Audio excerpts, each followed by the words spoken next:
Okay, part three. When you go down, it's too late to know if you're tough enough to take a fight because a lot of people are sadistic. All right, you have you have a you have a conglomerate of fighters. Okay, to be honest, you have fighters who have honor. You have fighters who have a shade of gray. I fall into that category. And you have fighters who don't give a shit, and then you have fighters who fuck it. Don't give a shit or give a fuck or give anything, and they will brutalize your shit because they've knocked you out. I got a policy. If I've beaten you, if I've knocked you on the ground and you cannot get back up, I'm walking away. I'm not turning my back on you, but I'm walking away. I'm going to ask you politely to stay down. I said, it doesn't have to go any further. I won. It's done. Walk away. Don't make this shit more complicated. You've already lost. Take your ass whooping and go. I've been trained to fight, which is why we shouldn't have fought in the first place. But if you want to keep pushing that envelope, if I keep telling you, look, back off. We ain't got to do this. It's not going to work out the way you think. You think because you're bigger than me, you think because you're stronger than me, you're just going to walk right through me. And that's not how it's going to work. I'm not going to lay there and let that happen. You're probably going to sucker punch me, knock me to the ground, and then you're going to throw me an ass whooping. Well, I'm already ready for the sucker punch. So if that's what you got to do to get me, that's fine. But that's only going to piss me off, and I'm going to try to break every fucking bone in your body. So fight me with honor. Give me a fighting chance. You don't want to do that? Okay, that's fine. I'm not going to be held responsible for what I do to you because you wouldn't give me a fighting chance. Because you just wanted to go off and mack a brother and just decide, hey, fuck it, I'm going to fuck this nigga up. Okay. Well, you have to understand that fighting works on two principles. Yours and mine. If you sucker punch me and it doesn't hurt me, you have a problem. That's why I don't believe in a sucker punch. If I don't have to use it, I'm not going to use it. But in the event, I'm not saying I never use it, I have, but in the events that you use it on me and it don't knock me the fuck out, you better run. And you better run real fast. But if you hit me and it doesn't faze me or knock me out and I'm falling closer towards where you are, depending on how that jab jars my body, if I can grab you, I got you. It's just that simple. And whatever part of my body is closest to you is what you're going to learn that you should not have done that. Now, if let's say the shoe's on reverse and I'm beating you and you drop to your knees and you can't take anymore, I'm just going to push you down and I'm going to tell you nicely, look, it's over. It don't have to go no further than that. Go away. Walk away. Run away. Don't fuck with me no more. And we're good, which is how most of my fights have ended in my entire lifetime. I've never really kicked a man while he was down, except for one situation. Now, I kind of didn't have a choice. They didn't give me a choice. But in most cases, if you hit the ground, if I hit you with a two-piece and you go straight down and you're out, it's done. I'm not going to wait for the cops or anything. I'm just going to, I know you're alive because I didn't hit you that hard. I'm going to tell your friends, look, it's over.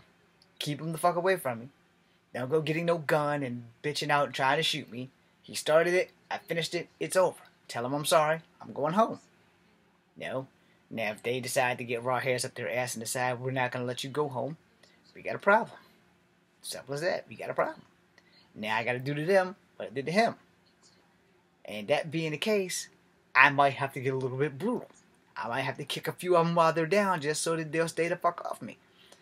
Now, I've been jumped before when I was in high school, when I worked at Kegler's. And one of my coworkers watched. The long and short was these three white guys, one of them was my friend. Hi. And I had been showing him all kinds of martial art moves. He picked the two worst people to have as friends. And them and their girlfriends decided they were going to jump me at the dumpster. Now, I just dumped the trash, and I did the one thing I shouldn't have done. I let my guard down. And, I trusted the guy, I still don't blame him for this shit at all. And one guy got over to out of my visual, while the other guy started talking all kinds of shit to me. Mind you, I just dumped the trash, and I had the trash can in front of my hand. I lost sight of the other guy, and he came around, and he put me in a bear hug, and he clasped his hands. And combat stress is no fucking joke. But you can't allow it to beat you in a fight. So the guy grabbed me. He literally locked his hands. Not like this. Like this. And he started slinging me around. And then the other guy still talking shit about how he's going to beat my ass and throw me in the dumpster. I said, well, you might beat my ass, but you ain't getting me in that damn dumpster, because I was slightly claustrophobic because of an incident when I was a child involving elevators, which is why I don't get elevators. But anyway, the dude was racking me and stuff. And I said, and so when we went that way, we flipped over because my feet weren't on the ground. I just threw my entire body forward. He obviously slipped or something, and we landed on his back. So when we landed on his back, I dove my elbow, and I grinded, and he unlocked his hands. Then I rolled back off of him, and I said, all right, now get the fuck up. You want to fucking jump me on my job? You want to threaten to put me in a trash dumpster? And instead of fighting me face to face like a man, you got this asshole talking shit while you jump me. Now I'm going to give you the chance that you didn't give me. Get the fuck up. And he couldn't get up because I dug my elbow deep into his fucking sternum. Which is why I know that shit fucking works for everybody who wants to delegitimize my ass. So, he can't get up. He gets halfway to his feet, you know. He can't move. He's hurting. He's hurting real bad. I hope I broke something when I did it. He also had the wind knocked out of him from when we flipped. So it was a double whammy. Because his body slammed pretty hard on the concrete. And then I'm elbowing and grinding my elbow. He releases him. I rolled off of him, so he still had some compression problems happening with him during that little bit of the section. So when he got up, I went to hit him. White women are beautiful. And crazy. And I got this close to hitting a chick in the face. I just stopped at her nose.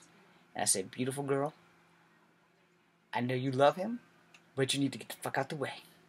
He started this shit. I'ma finish this shit. He should not have picked a fight with somebody who likes to fight. I said, I got enough enemies in my neighborhood. I don't need this shit on my job. So now, if you would please move your beautiful body and face out my way, I'm sending him to the hospital. You can drive him there, or he can walk there, but he's going to the hospital. All that time, his friend who was talking shit, hey man, we just playing. I said, oh no. The time for playing is over now. Because see, he ain't got me from the back. Now I'm on my feet. Get up. You want to fight? I'm going to give you one. And I'm going to make damn sure that you don't never do this shit again. He couldn't move. He couldn't breathe. He was hurting really, really bad. And his girlfriend started crying. And I said, y'all get the fuck out of here. If you ever come near me again, I will fucking kill you. I never seen them again. The guy that I was friends with, he apologized. And I told him, look, it's not your fault that you have stupid friends. Alright? It's also not your fault that your stupid friends are racist. But you tell them, they can come to Kepler's all they want. But if they fuck with me, I'ma kill their ass. It ain't gonna be no jumping me from the back and threatening to put me in no dumpster this time. I'ma straight kill them as soon as I see them coming. I'ma fuck them up. And you tell them that. I'm going to fuck them up. So, after that, they went on and got in their rides or whatever and went wherever the hell they went to. The whole time, I got a coworker named Chris. Real tall, red-headed white guy. That ginger watched the whole time. And yes, that was a racist statement. He was a ginger. They watched from the time they came to me until the time I got to him. And all he could say was, I thought you was a phony. I thought your karate was bullshit. You's a bad motherfucker, dude. I'ma tell everybody that you are a bad motherfucker. Your shit was legit. It was awesome. Now, don't ask me how white people come up with how they talk to black people like they're black. But this dude talked to me like I was like full-blown black guy, and he was full-on black, and he was as white as hell. And he goes, your shit's legit. When I go back into the bar, I'm going to tell everybody not to fuck with you because I just see you flip that dude with no hands. That shit was fucking awesome. And the whole time I'm thinking, you're my coworker, and I know you were far enough away that you could at least holler, But you watched this shit? You watched these guys try to whoop my ass and you said and did nothing? It's like, man, I didn't think that you could handle it. I thought you was going to get fucked up. And if they would have fucked you up, I would have came up there. I said, so you missed the part where the guy was dragging me around like a rag doll, right? He's like, hey, you the one who knew Kung Fu. And you proved it tonight. You know, you're a bad motherfucker. I said, I'm not a bad motherfucker. What happened was, I got blessed and pissed at the same time. He's like, well, was you scared? I said, only for about 4 seconds. It's like, and what was that? When he locked his hands around me and started talking about throwing me in that dumpster. I wasn't scared of fighting him. I was scared of getting put in that fucking dumpster. And that's what motivated me to try to destroy him. You know, because I was exceptionally claustrophobic. So after that, you know, I went in, I called my mom, told her what happened, and my mom would not let me quit that job to save my fucking life. She's like, no, you're not going to quit your fucking job. You got a car to pay for.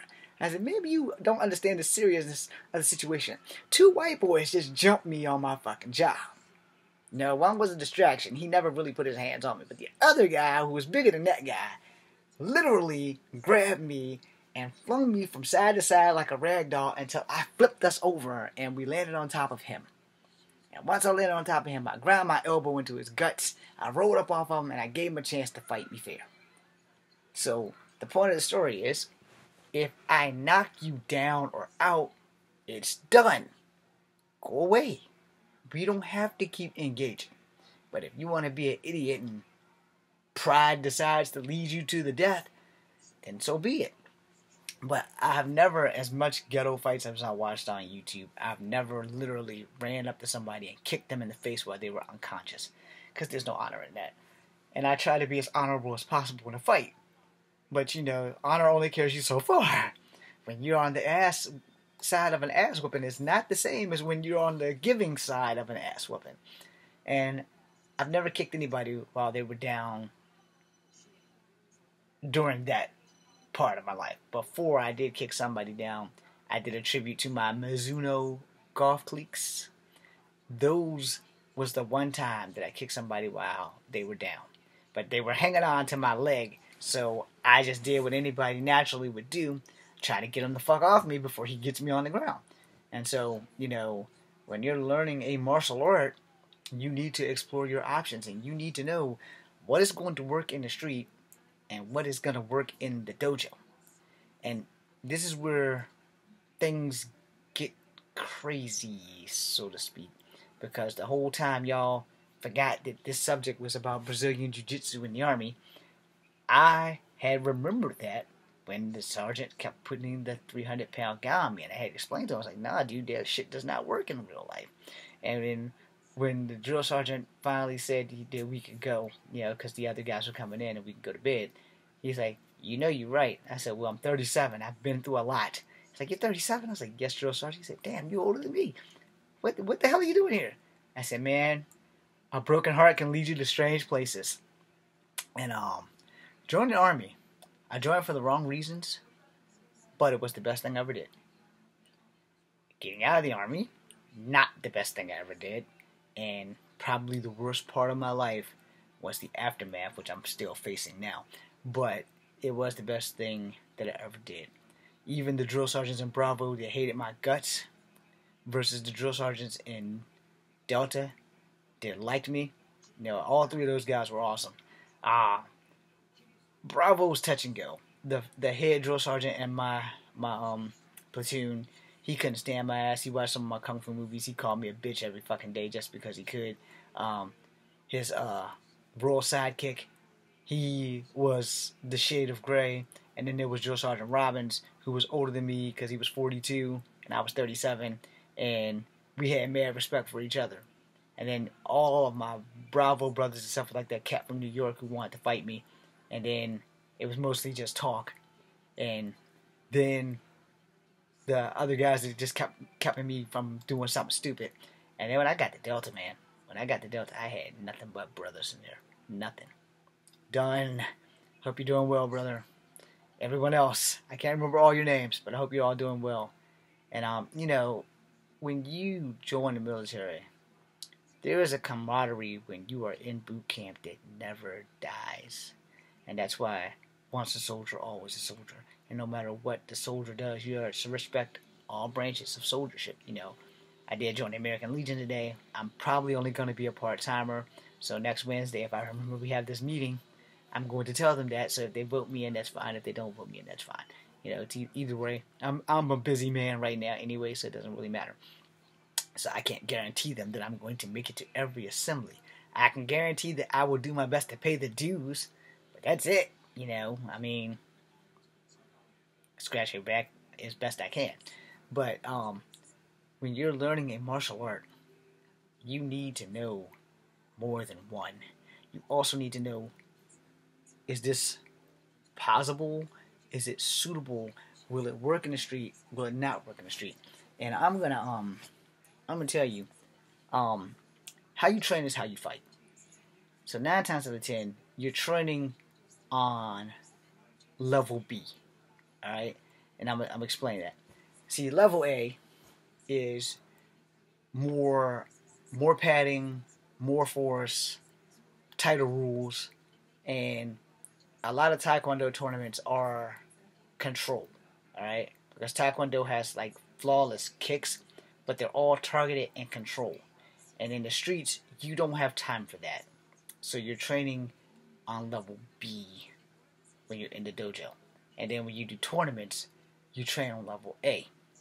Now, once you get past level A and level B, you are way above the power and control. And you learn power and control while you're in the tournaments. That's why you're always geared up. But when you are in the street, there is no level A, there is no level B, there's just level S, which is survive. And when it comes to fighting for survival, a lot of the shit that you've been taught in the dojo goes out the window. It goes straight out the window. Because if you've ever been in a street fight, I'm going to tell you 2 things that's going to really help you out. 1, don't go in there thinking that you're Bruce Lee. That never works out for anyone. Don't go in there thinking that you're Bruce Lee and that you can beat everybody on the block. Don't ever do that. I've never done that. All I tell people when they say I'm a bad motherfucker is no, I hold my own. That's it. I'm very well prepared and I'm very well rounded in my shit. I don't stop practicing. I do work scenarios in my head because I know that those scenarios will more than likely never happen. But in the event that they do, they've been worked out. But I also know here's reality. No matter how much of a scenario you work in your head, the element of that other person is what's going to change the game. If you're fighting, like if you watch any of my videos, if you're fighting someone who knows what they're doing, if you're fighting someone who has fighting experience, if you're fighting someone who's a retired UFC person, they're going to fuck you up. Simple as that. However, they may not win the fight. You know, because I never got to get into the UFC because they didn't even have a flyweight, bantamweight. They didn't have what boxing has in the UFC 20 years ago. They didn't have that shit. And before it came to America, before the UFC got a hold of it, when shoot fighting exists, real shoot fighting, there was no weight class. Whoever they put you in that ring with was who they put you in that ring with. And then shit got to America because we're a bunch of pussies. So we have to regulate shit so that people don't die. Where in Asia, things are a little bit more different. You walk right in this fucking ring sometimes and get a fight. Now, that's just rumor. I've never been to Asia, so I can't really confirm that. But I watch a lot of people who have said that that shit is more than rumor. But I don't know these people. I follow them, but that doesn't mean shit. You can follow me, and it won't really mean shit because a lot of people are going to tell you half the shit I'm saying is bullshit. 2 weeks ago, when school started, there was a guy at the school. There's hair in my mouth. It's a piece of chicken. Damn. That sucks. Anyway, the guy was delegitimizing my martial arts. And as I tell people, don't ever delegitimize anybody if you haven't fought them. With the exception of Ashita Kim. Him and Pink Man are having at it, and they can keep going at that. And Pink Man's coming in on a couple of other people. He's coming in on Seagal and Van Damme and Frank Dukes. And that's fine and dandy. And this video may have just put me on his radar. And that's fine and dandy too, because I'll say to him like I say to everyone else, if you haven't fought a person, you probably shouldn't delegitimize their shit unless you go a couple of rounds with them and prove that their shit is shit, you know? And like I said, I'm not Bruce Lee. I don't want to be the next Bruce Lee, but I want to be pretty fucking close. I know what works for me. I can't tell you what works for you, because no matter how many scenarios you work in your head, it all depends on who you are fighting in the street. If you bump into somebody who knows what they're doing, they may not have had a bit of training, but they know their game, and they've been doing this shit for a long time, you got a problem. That's it. I'm not going to say you have a shot at losing, you just have a problem. Now, if they're good at fighting and you're not, you want to sleep. Now, how they treat you when you hit the ground is a whole nother ballgame. And you know, if you watch the UFCs in the 90s, everybody started converting their games except for Randy Couture and Chuck Liddell. They were two hands down the top stand-up fighters. And Ken Shamrock. You know, they were all, and Dan Severance and a couple other guys, they were a lot of stand-up fighters until they started doing Brazilian Jiu-Jitsu and started taking the shit to the ground. And same thing with Tito Ortiz. His game completely changed when he started taking it to the ground. When he started taking it to the ground, he just started beating the fuck out of everybody. Because it's now hard to beat somebody when they're on their back and they have no idea how to recover or how to get up from a guy who outweighs them and they're just pounding the fuck away. You have a problem thinking when you're getting hit, okay? Especially when it's getting hit in the face. It's a whole different ball game when you're receiving a punch to the face or somebody's coming down and they're not just hitting you with your hand, they're hitting you with their elbow, they're hitting you with the meaty part, they're hitting you with everything they can, they're making you leak, they're swelling your eye, they're swelling your ear, they're knocked out a tooth. When this shit's happening, it's a different ball game than when you're watching it on a TV screen. You know, because when you watch it on TV, oh, that's cool, that's awesome. And in the back of your head, you're thinking, so glad I'm not that fucking guy. And you would be right to say that. I'm so glad I'm not that fucking guy, because that guy's getting fucking pummeled. So let's live in reality. You know, when you go to the ground, you need to have your ground game. And Brazilian Jiu-Jitsu is great, but there's a flaw in Brazilian Jiu-Jitsu also.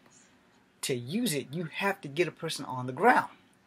If that guy's good, you're not going to get him on the ground. You go for a double leg takedown, and he elbows you in your shoulder blades, you're going to have some fucking problems. Because it's time to work your hand thing. If you do this, see how my arm's twitching? Right there? Right there? Watch that. See? See, everything is connected in the human body. In Kempo, I learned about the pressure points. In other martial arts, I learned about pressure points. The thing about pressure points is I have to get through your skill level to get to them. In a stage fight, it's easy because it's written down. We're going to work it out over 1,000 times and we're going to make it look good for the camera. In real life, when I tell you that if you break and block at the same time, there's a little bit more to it than that. It can be done, but there's a little bit more to it. No one's just going to throw a punch and you're going to be able to snatch it and break it. Let's live in reality. You block it that first time, good to go. But there's a chance that you might miss. There's a chance that he might connect you with the first hit and you're going to sleep. We gotta live in reality when we teach martial arts to people. You have to. Because when you're showing a fight demonstration or when you're making a fight scene, you've worked it out. You've worked it out. It's almost impractical in a real life scenario to do what I said on that first move. Unless you're really fucking lucky or really fucking strong. If you're really fucking strong and you're really fucking lucky, yeah, it can happen. But if you're fighting someone and you're really fucking lucky and you're really fucking strong and they know they were around to fight, it's going to be quite difficult, even if you have a hold of them, to do shit if they know what the hell they're doing. And that's the difference maker in the real fight. If you're going against someone who knows what the hell they're doing, you have a problem. It's just that simple. I'm not being a dick about it. I'm telling the truth. And I'm going to make another video. Okay? I said I was going to make 4, so let's get this over with.